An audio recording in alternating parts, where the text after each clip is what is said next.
Donc, je vous présente un article aujourd'hui qui traite des disparités entre les sexes dans la maladie vasculaire périphérique.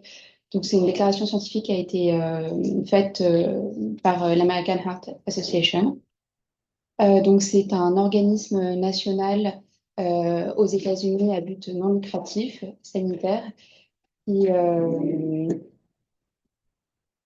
qui, euh, qui a établi pas mal de protocoles et qui est une référence en matière de maladies cardiovasculaires aux États-Unis. Et de par leurs recherches, ils ont permis d'établir beaucoup de protocoles et de recommandations.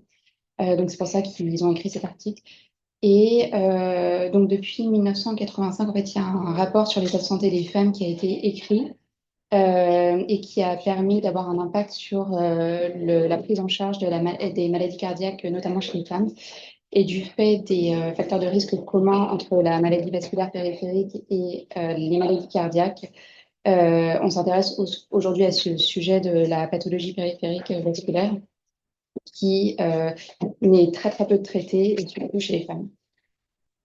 Donc l'objectif de cet article, c'était de fournir des priorités de recherche donc pour atténuer les disparités entre les sexes, de prévenir le sous-diagnostic et le sous-traitement chez les femmes qui souffrent d'artériopathie périphérique et de permettre d'avoir un impact important sur une amélioration de la morbidité et de la mortalité.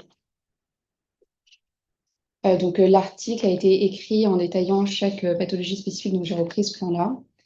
Concernant la pathologie aortique, notamment anévrismale, il y a une incidence qu'on retrouve plus faible chez les femmes avec des risques de rupture beaucoup plus importants, à 3 fois plus de risques de rupture. Il donne une explication à ça? Alors, ils vont donner aucune explication. Ils tirent leurs données de méta-analyse, mais il y a zéro explication qui est détaillée ou très très peu. On va le voir, il y a quelques trucs. C'est justement la limite de. Enfin, c'est une déclaration.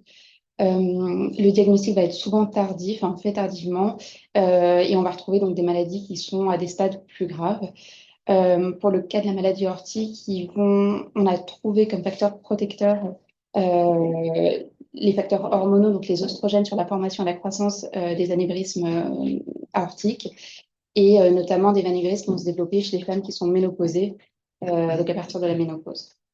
Donc, il y a une tendance à avoir des taux de croissance qui sont plus élevés en termes de taille de l'anévrisme et donc des pronostics qui sont plus défavorables chez les femmes en termes de mortalité, de complications. Et pareil, c'est pas l'écrit, on ne sait pas pourquoi, mais moins de chances de se voir proposer un traitement. Cependant, sur ces données, ils ont quand même pu établir certains critères chirurgicaux, notamment des seuils opératoires plus bas, à savoir les femmes sont opérées normalement à partir d'un anévrisme de l'aorte abdominale de 50 mm, alors que c'est 55 dans les recommandations, et notamment lors de la grossesse chez des femmes atteintes de pathologies héréditaires ou de Marfan, de traiter ces patientes avant la grossesse demande des risques de rupture extrêmement importants. Qu'un seuil plus bas que 50 mm? Oui, en fonction, c'est 45 mm pour les Marfans. Ensuite, en fonction de la bicuspide aortique, il y a un troisième critère dont je ne me rappelle plus. D'accord. Donc on peut descendre en dessous de seuil de 50 Oui, dans un contexte particulier. ouais. Et il note aussi que les femmes se voient proposer plus souvent un traitement par chirurgie ouverte que par chirurgie endovasculaire. Et ce qu'ils expliquent notamment par les dispositifs qui sont moins adaptés aux petites artères chez les femmes. Et donc, on s'oriente plus vers de la chirurgie ouverte. À noter que les femmes sont clairement sous-représentées dans tous les essais qui ont été faits, à moins de 4%, ce qui fait que c'est difficile d'établir des recommandations. Donc Moins de l'article, 4% au total des patients? ouais, en globalité sur toutes les études qui sont faites. D'accord. Ok. Et ce qui fait qu'il propose donc d'établir des plans de recherche pour mieux comprendre l'histoire naturelle de la maladie en fonction du sexe, les protocoles de dépistage et de surveillance spécifiques au sexe, et donc de poursuivre la recherche sur les seuils de réparation pour la femme. Est-ce qu'il ne faudrait pas finalement les opérer comme au même seuil que les hommes? Et bien évidemment, de mieux les représenter dans les essais cliniques. Et c'est ce qu'ils disent plus tard, c'est que les femmes sont sous-diagnostiquées, ce qui fait qu'en fait, on les recrute moins dans les essais, pas qu'elles soient forcément moins atteintes. Concernant la pathologie anévrismale et les artériopathies disséquantes, ils ne racontent pas grand-chose, hormis le fait qu'il y a vraiment des disparités en fonction, enfin, des atteintes de certaines pathologies en fonction du sexe. notamment le syndrome d'Ehlers-Danlos et les anévrismes spléniques qui sont en majorité retrouvés chez les femmes, à l'inverse des anévrismes poplitées, des dissections viscérales et cervicales, qui sont en grande majorité beaucoup plus retrouvés chez les hommes, sans pour autant avoir de facteurs de risque identifiés. Donc, on ne l'explique pas à l'heure actuelle. Concernant l'artériopathie des membres inférieurs, on retrouve une prévalence qui est similaire entre les deux sexes, à la seule différence que dans le groupe des femmes, les femmes qui sont noires et amérindiennes ont 2 fois plus de risques d'être atteintes de la OMI. Les facteurs de risque sont retrouvés également dans les deux genres, à savoir le tabac, l'HTA, dyslipidémie, le diabète, etc. Et notamment en fonction des statuts socio-économiques et des niveaux d'éducation qui sont moindres. On retrouve cependant une mortalité et des événements cardiovasculaires qui sont augmentés dans la population féminine. Et là, pareil, on ne retrouve pas forcément d'effet de cause. Et on a essayé d'étudier un peu les facteurs hormonaux liés à ça, sans conclusion pertinente. Qu'est-ce qui pourrait expliquer ça? C'est la symptomatologie, surtout des femmes qui présentent des symptômes plus atypiques, voire absents, avec des comorbidités qui sont fréquentes, telles que les neuropathies et les arthrites, arthroses, et ce qui fait qu'ils sont moins répertoriés dans les groupes et moins diagnostiqués. Et ce qui fait que ce serait intéressant de pouvoir déterminer la cause des symptômes entre les sexes et développer notamment des interventions qui permettent de plus diagnostiquer ces patientes féminines. Ces patientes. En termes de traitement, on remarque qu'il y a un défaut d'observance dans les deux groupes, enfin dans les deux sexes, et cependant avec les femmes qui seraient moins susceptibles de recevoir des traitements médicamenteux, ce qui n'explique absolument pas, et les taux d'adhésion qui sont aussi plus faibles chez les femmes. Concernant la réadaptation, il propose des programmes d'exercice qui sont supervisés et structurés à domicile. Il remarque un bénéfice similaire dans les groupes à la fois, enfin, chez les hommes et chez les femmes, avec toujours pareil des femmes chez qui on va proposer, enfin moins proposer ce genre d'exercice, même si elles sont plus à même d'y participer et plus elles adhèrent plus à ça. J'ai mis des points d'interrogation pareil parce qu'on n'a aucune explication quant à ça. Concernant la revascularisation, on remarque que les femmes sont opérées à des âges et à des stades qui sont plus avancés, donc plus au stade d'ischémie critique que claudication. Et en termes de revascularisation, peu importe les stades, on remarque qu'il y a des résultats qui sont relativement similaires, mais des données qui sont non concluantes et sur lesquelles on ne peut pas statuer vraiment. Alors, actuellement, d'ailleurs, on inclut dans le protocole qui s'appelle l'élégance. On parle des résultats des ballons actifs et stents actifs chez les populations donc sous-représentées en termes de race. Enfin, ça ne concerne pas l'Europe, parce qu'on n'a pas le droit de faire ça en France, mais surtout en termes de sexe. Et donc, l'objectif de l'étude, c'est d'inclure au moins 40% de femmes. Là, il y a eu 2000 patients inclus, il y a plus de 50% de femmes. Et sur les résultats qu'on a, que ce soit type de lésion, il ne semble pas y avoir de différence avec ces dispositifs actifs entre les hommes et les femmes. Donc, il y a quand même plus de 2000 patients dans l'étude. Oui. Là, c'est ce qu'il dit, c'est qu'en termes de gestes, on ne trouve pas de différence, ils ne trouvent pas de différence, mais c'est juste que dans les études qui avaient été faites, il y avait moins de recrutement de femmes par les études. Oui, c'est ça. En fait, l'objectif du travail, c'est qu'il y a des études randomisées où effectivement les femmes sont sous-représentées, c'est à peu près 20 à 30% dans les études. Et là, le but, c'est de voir si sur un registre de vie réelle, où on force sur l'inclusion des femmes, est-ce qu'on a des résultats similaires? Okay. Et en fait, les résultats qui sont dans ce registre sont à peu près similaires en termes de chiffres aux résultats retrouvés dans les études randomisées. Et en plus, il n'y a pas de différence, entre les femmes. Par contre, je pense que c'est pas trop le cas, enfin, il faut attendre un peu, mais c'est pas trop le cas pour les ethnies, notamment dans les populations américaines, entre les races noires et les races blanches, il semble y avoir des différences. Et donc, là, il souligne le fait d'améliorer le taux de prescription et d'adhésion chez la gente féminine, d'identifier des méthodes pour que les femmes puissent accéder aux mêmes thérapies que les hommes et d'identifier les types de procédures qui seraient les plus optimales chez les femmes. Concernant la pathologie carotidienne, donc, je rappelle juste que c'est la 3e cause de décès et d'invalidité aux États-Unis. Il y a 70% des AVC qui sont de cause ischémique, donc 15% liés à des pathologies carotidiennes.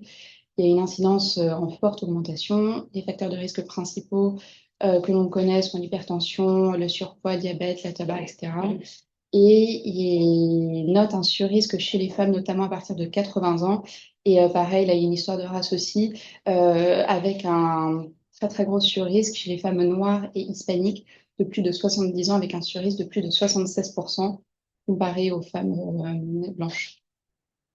Ils ont analysé les caractéristiques de la plaque. Chez les femmes, on retrouve des plaques qui sont de plus petite taille en termes d'épaisseur de surface et de volume, avec cependant des plaques définies comme plus à risque chez les hommes, c'est-à-dire avec des noyaux lipidiques plus riches et des hémorragies intraplaques plus fréquentes.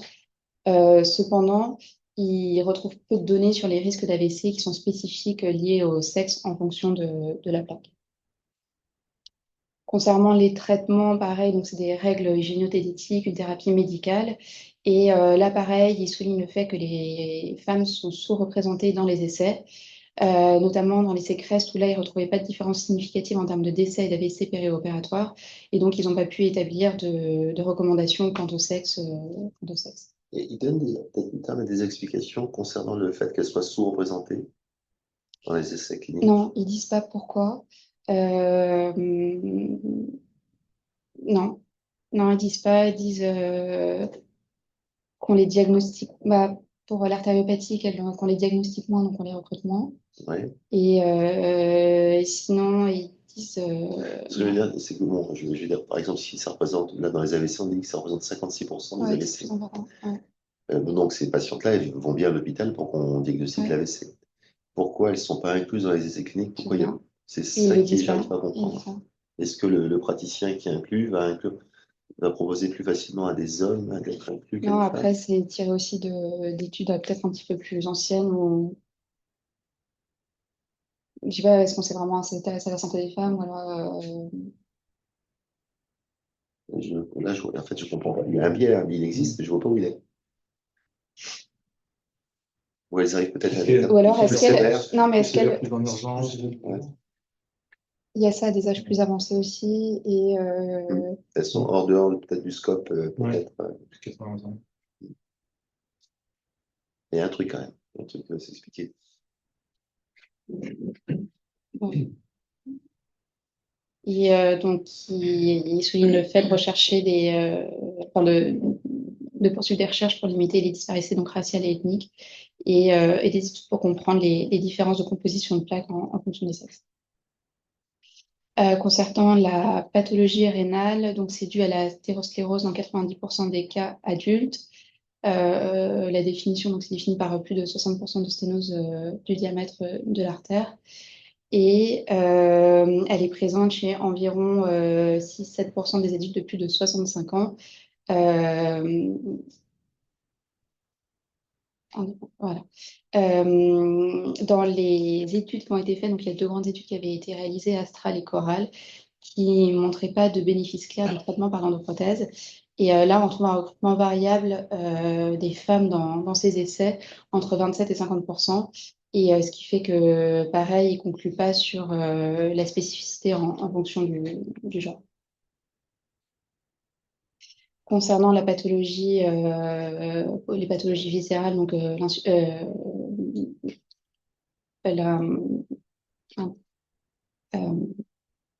l'ischémie mésentérique chronique, merci. C'est une pathologie rare, elle représente moins de 2% des revascularisations. Là, il y a un ratio plus important à prédominance féminine, 3 fois plus de femmes, enfin 3 femmes pour un homme. On ne retrouve aucune différence de diagnostic dans les facteurs de risque en fonction du sexe. Et on retrouve cependant un sur-risque, l'ischémie mésentérique aiguë chez les femmes, qui serait peut-être dû aux facteurs hormonaux sans franche conclusion. Pareil, donc là, c'est une pathologie qui est rare, donc il y a une très faible fréquence de diagnostic et des données qui sont clairement insuffisantes concernant les résultats. Concernant les vascularites, sans détailler chacune des vascularites, on peut retenir juste l'artérite acélugiante et le Takayasu qui ont une prédominance féminine. Le B7, on retrouve une mortalité plus importante chez les hommes à prévalence égale, donc une maladie qui est plus grave chez les hommes. Là, pareil, c'est des maladies qui sont relativement rares, donc on a beaucoup de mal à trouver des critères diagnostiques stricts. Et toutes les données liées au sexe sont très limitées et non concluantes. Et ce qui fait qu'ils proposent d'établir des recherches sur les patients et en fonction de leur sexe et d'établir des recommandations plus précises. En conclusion, il y a des différences et des disparités en fonction des sexes, en termes d'épidémiologie, de facteurs de risque, de diagnostic et de traitement, mais avec des femmes qui présentent souvent des pathologies plus graves, avec des diagnostics plus tardifs, et les patients qui sont sous-représentés dans les essais cliniques. Ok. Et vraiment définir des priorités sans... ouais. Qu'est-ce que tu en as pensé, toi, Bah, on reste un peu sur notre faim parce Ouais, que j'ai aussi, ouais. Par le manque on, de on données, sait, on finalement. sait, on sait qu'il n'y a pas de... Enfin, que c'est pas plus détaillé, mais ouais, je trouve que ça manque d'infos du pourquoi, du comment et pourquoi elles sont pas en effet recrutées. J'ai Donc on sait l'impression même pas sur quoi faire une ouverture et qu'est-ce qu'étudier et comment faire pour étudier ça. Enfin, j'ai l'impression que dans la pathologie cardiaque et coronaire, c'est un peu plus fouillé. et c'est ce qu'il disait au début, c'est que il y a resté... Ouais, c'est ça, c'est en 1985, ils ont fait... Justement, ils ont détaillé spécifiquement sur la maladie cardiaque et que finalement la pathologie vasculaire périphérique, elle est déjà beaucoup moins détaillée que la pathologie cardiaque et encore plus chez les femmes. Mm. Et peut-être qu'avant on disait que c'était pas une pathologie de la femme. Notamment sur la présentation des symptômes et tout. Ouais. Il faut que les symptômes soient différents. Est-ce qu'elles arrivent plus graves parce qu'elles sont sous-diagnostiquées ou simplement elles développent une maladie plus grave rapidement? J'ai du mal à... Il y a ça, ensuite ils disent aussi qu'elles ont moins accès au traitement et qu'on leur propose moins de traitement. Alors elles ont beau.